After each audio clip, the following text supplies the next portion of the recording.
नमस्कार साथियों, स्वागत है आप सभी का आपकी अपनी पाठशाला पर। मैं हूं अंकित अवस्थी।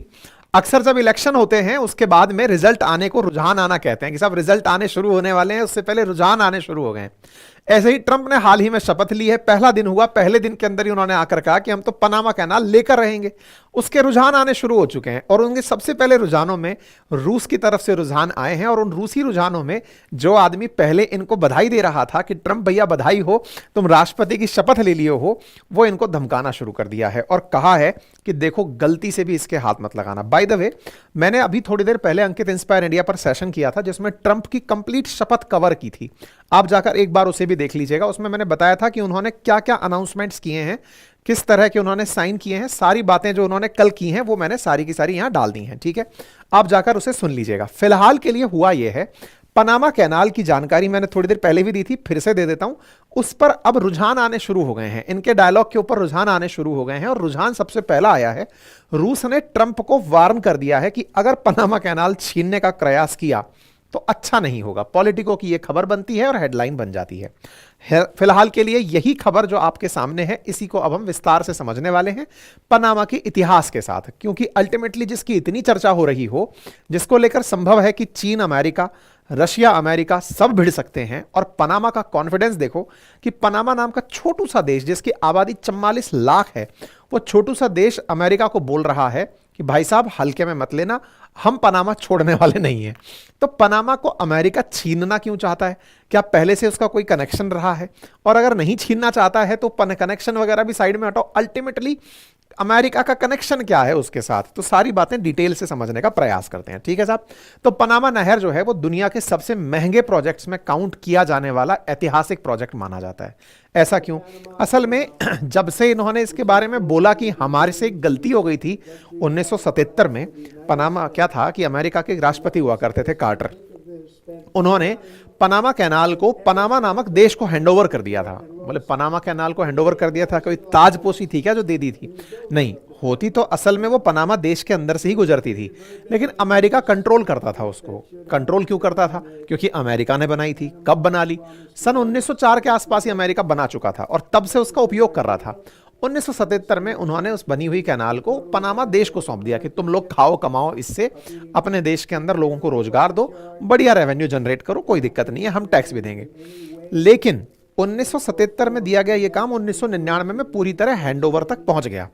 सब कुछ सही चल रहा था, लेकिन बीच में चाइना ने भांजी मार दी। 2013 में चाइना आया बेल्ट एंड रोड इनिशिएटिव लेकर के, और उस बेल्ट एंड रोड इनिशिएटिव में चाइना ने ऐसी जितनी भी स्ट्रेटेजिकल लोकेशंस हैं, फिर चाहे पनामा कैनाल हो, फिर चाहे स्वेज कैनाल हो, रेड सी हो, स्टेट ऑफ मलक्का हो, स्टेट ऑफ हॉर्मुज हो, इन सब पर ध्यान देना शुरू कर दिया। बंगाल की खाड़ी हो, यहां सब जगह पर उसने कि मुझे चैनल कंट्रोल करने हैं ट्रेड के, और जब चैनल कंट्रोल करने हैं तो वो उन जगहों पर इन्वेस्टमेंट का लालच देने लगा। ये बात ट्रंप को रास नहीं आई। और ये कहां पर एग्जिस्ट करती है, क्या विशेषता है, सारी बातें करते हैं। देखो, उत्तरी अमेरिका को दक्षिणी अमेरिका से कनेक्ट करने वाले इस इस्थमस को, यानी कि ये जमीन का जो टुकड़ा है, सेंट्रल अमेरिका जिसे आप कहते हैं, इसमें एक देश है जिसका नाम है पनामा। इस पनामा नामक देश को अगर हम ध्यान से देखें तो वो एक तरफ पैसिफिक ओशियन से और एक तरफ कैरेबियन ओशियन से कनेक्टेड है। कैरेबियन ओशियन जो कि अटलांटिक ओशियन का हिस्सा है, पैसिफिक ओशियन को कैरेबियन ओशियन से कनेक्ट करने के लिए अगर इस देश में से होकर के एक कैनाल बना दी जाए तो आसानी से अमेरिका के एक स्थान से दूसरे स्थान तक जो ट्रक हैं, मतलब जो शिप हैं, वो यहां से होकर के अपने दूसरे किनारे तक पहुंच सकते हैं। मतलब अमेरिका के जहाजों को सैन फ्रांसिस्को से न्यूयॉर्क सिटी पहुंचना हो तो जो रोड और रेल नेटवर्क का ट्रांसपोर्टेशन कॉस्ट है वो ज्यादा है। ऐसे में अगर जहाज इस 8,370 किलोमीटर का रूट ट्रेवल करके इस किनारे तक पहुंचते हैं तो वो सस्ते दामों में पहुंच जाते हैं। इस पूरे काम में अमेरिका के लगभग 14,000 जहाज एक साल में यहां से क्रॉस होते हैं। इसको ऐसे समझिए कि अमेरिका के जो कंटेनर्स हैं ना, 40% अमेरिकी कंटेनर इस रास्ते से होकर ही गुजरते हैं। यह अपने आप में एक बड़ी खबर है। ठीक है साहब, आगे की बात क्या है? अगर यह कैनाल नहीं होती तो यह साउथ अमेरिका पूरा की पूरा क्रॉस करके आपको इस रूट से जाना होता। यह कैनाल पनामा में 82 किलोमीटर लंबी कैनाल है। अब इस कैनाल की मुसीबत क्या है उसको समझिए। यह कैनाल आसान कैनाल होती तो, मतलब जैसे हमारे इंदिरा गांधी कैनाल है इंडिया में, ऐसी होती तो कोई दिक्कत नहीं है, और लंबी कैनाल बना लेते। हमने तो कईयों किलोमीटर लंबी कैनाल बना रखी है। इसमें इतना बवाल क्या है? बवाल है इस कैनाल का वाटर लेवल कैसे? असल में एक तरफ अटलांटिक ओशियन और एक तरफ पैसिफिक ओशियन, और बीच में है एक लेक। ये जो बीच में लेक है ना, इस लेक का वाटर लेवल समुद्र से ज्यादा है, मतलब समुद्र से ऊंचा है पानी का सतह। इस लेक में पानी मीठा है और समुद्र का पानी खारा होता है। ऐसे में इन दोनों का पानी मिल भी ना जाए, वाटर लेवल ऊंचा होना कॉमन सेंस की बात है कि अगर वाटर लेवल ऊपर है और दूसरे का वाटर लेवल नीचे है तो स्वाभाविक फ्लो कैनाल बनाते ही इस तरह से बनकर आएगा। ऊपर से नीचे आएगा तो पूरा की पूरा इस लेक का पानी खाली हो जाएगा। या तो आप इतनी खुदाई कर दो आर पार की, पैसिफिक को अटलांटिक से जोड़ दो, या फिर मैकेनिकली कुछ ऐसा कर दो कि जहाज यहां से एंट्री करे, एंट्री करते ही इस लेक से पानी यहां पर भरा जाए और जहाज को अपलिफ्ट कर दिया जाए। तो यहां पर एक बहुत इंटरेस्टिंग मेथड चलता है और वो ये है कि यहां पर आए हुए जहाजों को पानी से उठाया जाता है, पानी से ऊंचा उठाकर फिर उन्हें ट्रेवल कराया जाता है। और यह सब काम अमेरिका आज से 125 साल पहले कर चुका है। तो टेक्नोलॉजी का मार्वल स्थापित हुआ था जब पनामा कैनाल बनी थी। बहुत ज्यादा पैसा खर्च हुआ था। उस पैसे में शुरुआत की थी फ्रांस ने एंट्री करने की। फ्रांस सक्सेसफुल नहीं हुआ, उसके बाद अमेरिका भांजी मारा कि लाओ मैं कंप्लीट करूंगा, पैसे वाला हूं मैं। तो अमेरिका ने इसे कंप्लीट किया। इंजीनियरिंग मार्वल कंसीडर किया जाता है। फिर देखो इस झील में से ये क्रॉस होता है, क्रॉस होकर जब दूसरे सत्ते पर जाता है फिर इसको नीचे उतारा जाता है जहाज को। तो आप देखिए मैकेनिकली पहले जहाज पानी से ऊपर उठते हैं, फिर झील क्रॉस करते हैं, फिर वापस नीचे लाए जाते हैं, फिर जहाज को उतार दिया जाता है समुद्र के अंदर। ठीक है, इस पूरी प्रक्रिया में पैसा खर्च होता है क्योंकि एनर्जी खर्च हो रही है, मेंटेनिंग हो रही है। आप टेक्नोलॉजी का इन्वॉल्वमेंट देखिए, लोगों का इन्वॉल्वमेंट देखिए। इसके लिए टोल वसूला जाता है। टोल कौन वसूलता है? जो इसे ऑपरेट करता है, क्योंकि इतना बड़ा मैकेनिकल काम है, इतने बड़े बड़े जहाज उठाने जो हैं।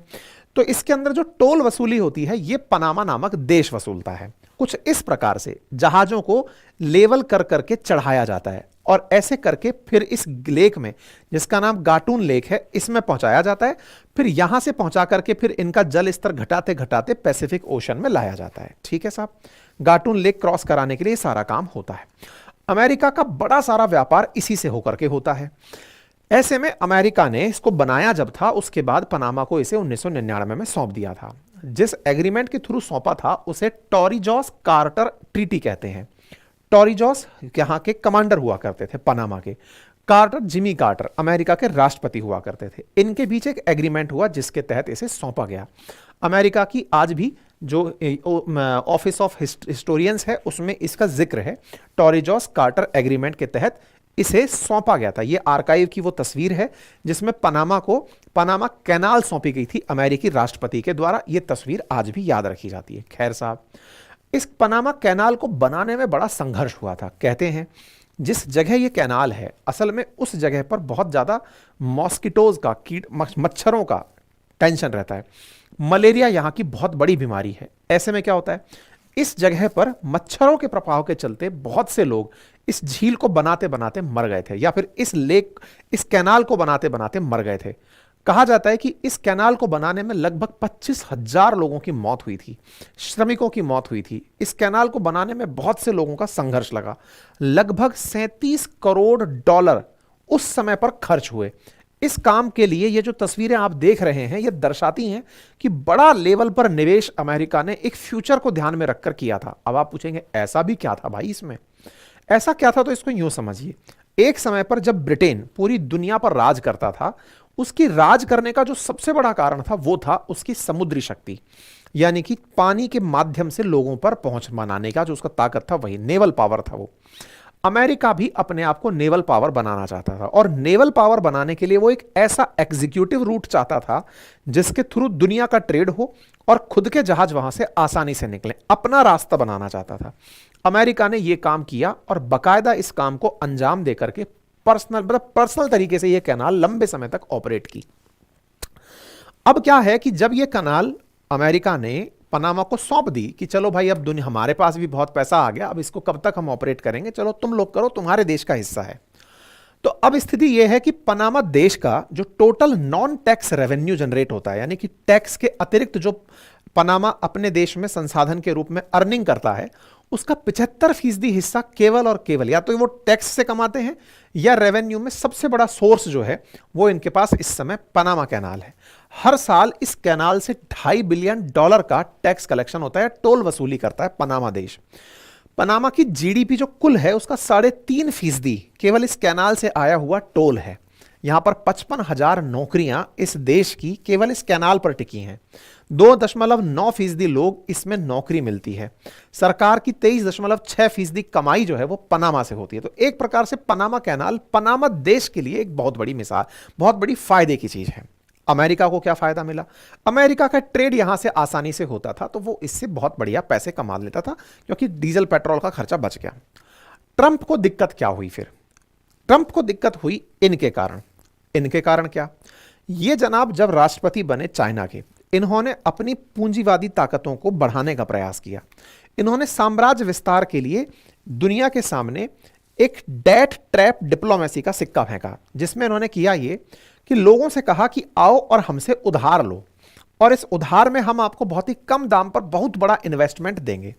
इन्होंने चालाकी ये चली कि ये पनामा पहुंच गए। 1999 में पनामा नहर पूरी तरह से दे दी गई थी पनामा को। उस समय पनामा का जो रिलेशन हुआ करता था वो ताइवान के साथ हुआ करता था। पनामा का रिलेशन ताइवान के साथ था, तो अमेरिका को कोई दिक्कत नहीं होती थी कि ताइवान तो अमेरिका का ही प्रोटेक्टरेट है कि भाई ठीक है तुम्हारी सुरक्षा हम करेंगे। इन भाई साहब ने क्या किया, पनामा के रिश्ते ताइवान से तोड़वा दिए, और ताइवान से तोड़वा के माफी चाहेंगे, पनामा के रिश्ते ताइवान से तोड़वा दिए, और साथ में पनामा को बेल्ट एंड रोड इनिशिएटिव में जोड़ लिया, और उसको बढ़िया मात्रा में लगभग $1 बिलियन के आसपास पैसा पकड़ा दिया कि ये पकड़ो एक मुश्त और रिश्ता हमसे रखो। पैसे के नाम पर इन्होंने पनामा खरीद लिया, एक तरह से ये समझिए। तो इनिशियली पनामा ताइवान के साथ जुड़ता था, उसको इन्होंने अपने साथ ले लिया। तो ये खबर बनती है 2016 की। चाइना ने लगभग $900 मिलियन का इनके यहां पर एक पोर्ट एक्वायर किया जिसका नाम पनामा पोर्ट था, कि साहब इसको हम ऑपरेट करेंगे।